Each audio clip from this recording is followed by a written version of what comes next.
श्री वल्लभाधीश की जय। श्री गुसाई जी परम दयाल की जय। શ્રી ગુસાઈજીનું નામરત્નાખ્ય સ્તોત્રનું 84મું નામ વિસ્મયાસ્પદ વિગ્રહ। શ્રી ગુસાઈજી પૂર્ણ પુરુષોત્તમ હોવા છતાં પૃથ્વી પર સન મનુષ્યાકૃતિ સ્વરૂપે પ્રગટ થયા છે। માયાથી મોહ પામેલા લોકો તેમનું દર્શન કરતા વિસ્મિત થાય છે, પરંતુ જે ભક્તો માટે આ પ્રગટ થયા છે તે ભક્તોને આપના અલૌકિક સ્વરૂપના દર્શન થાય છે।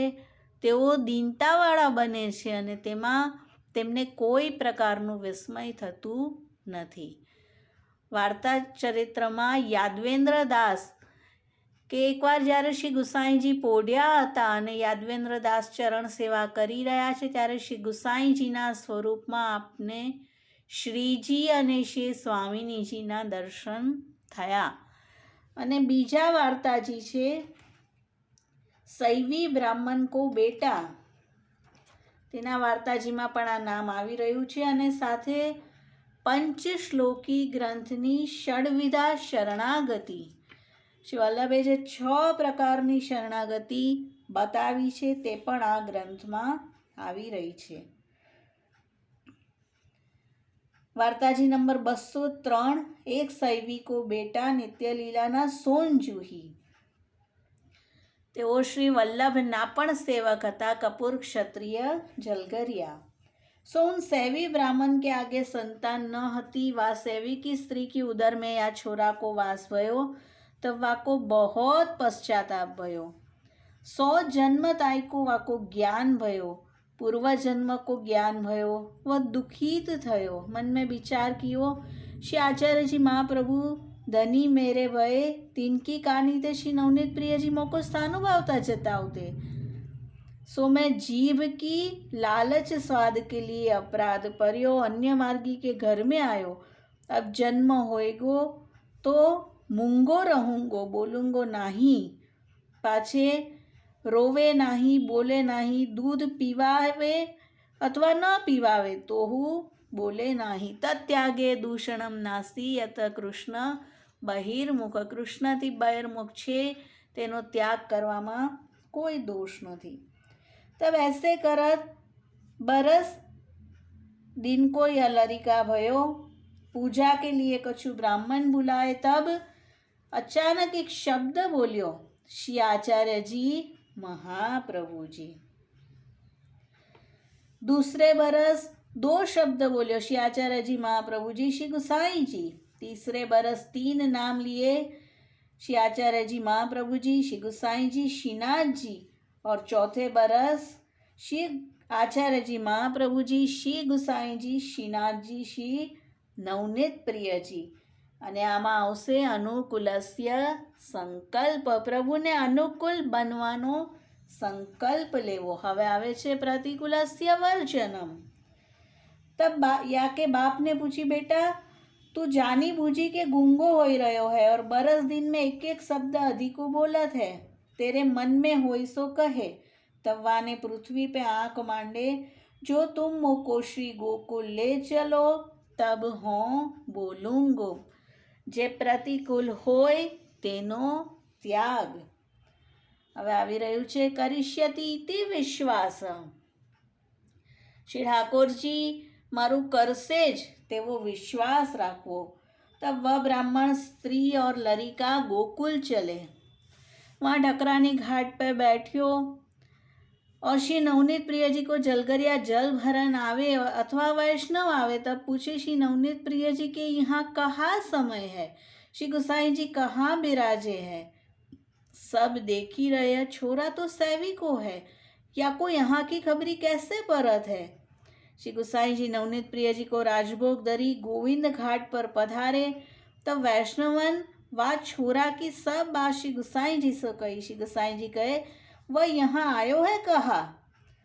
वैष्णवन कही, महाराज वह ठकरानी घाट पर बैठ्यो है। श्री गुसाई जी मारू जे पण अपराध थयो छे निश्चित रीते क्षमा करशे ज તેવી તેને ખાતરી છે। કરિષ્યતિ ઇતિ વિશ્વાસ। હવે આવી રહ્યું છે કાર્પણ્ય એટલે કે દીનતા। तब श्री गुसाई जी ने वैष्णव सो आज्ञा करी, वाको बुलाओ। वैष्णव कहे, अरे भैया तो को श्री गुसाई जी बुलावत है। श्री गुसाई जी के दर्शन करत मात्र नेत्र में ते जल प्रवाह चल्यो, धीरज न रह्यो। श्री गुसाई जी कहे, अब तू क्यों रोवत है? एकदम દૈન્યનું સ્વરૂપ આપનું બતાવ્યું. હવે આવે છે ભર્તૃત્વે વર્ણમ.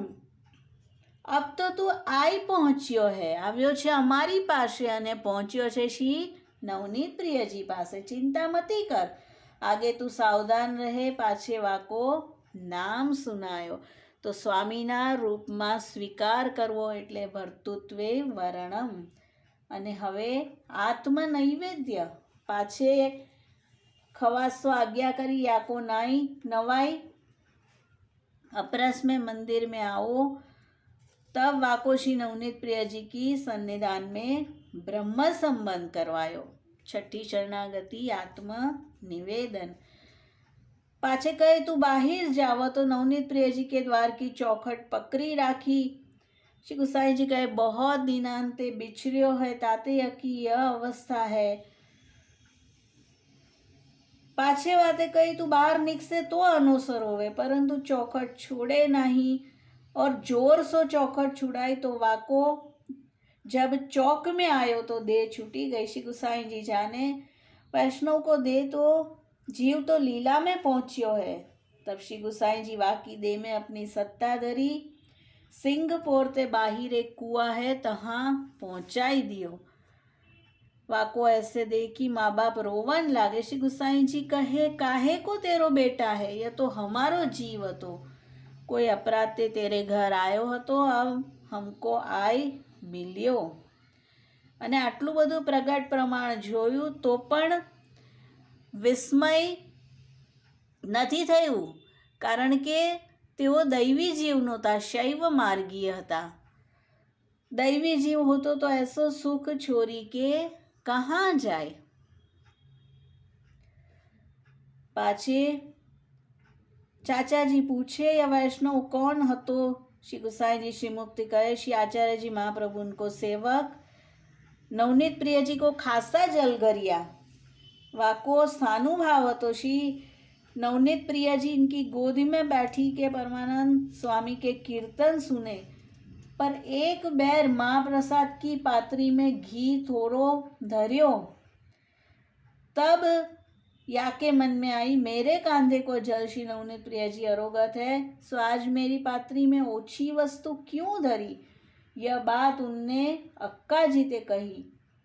ता दिन ते श्री नवनीत प्रिय जी आगे करते तैसी कृपा न करे, सानुभाव न जतावे. पाछे इनकी देह छूटी और श्री आचार्य जी महाप्रभु जी बड़े है, थोड़ो दंड दिवाय वाको अंगीकार किए. ताते जीव को सर्व कार्य विचार करी के करनो. तो आज 6 प्रकारनी शरणागति छे ते तेमना जीवનમાં તેમણે પ્રગટ રૂપે દર્શન કરાવી અને વિસ્મયાસ્પદ વિગ્રહ નામ આ વાર્તાજીમાં આવી રહ્યું છે. શ્રી ગુસાઈજી પરમ દયાલ કી જય.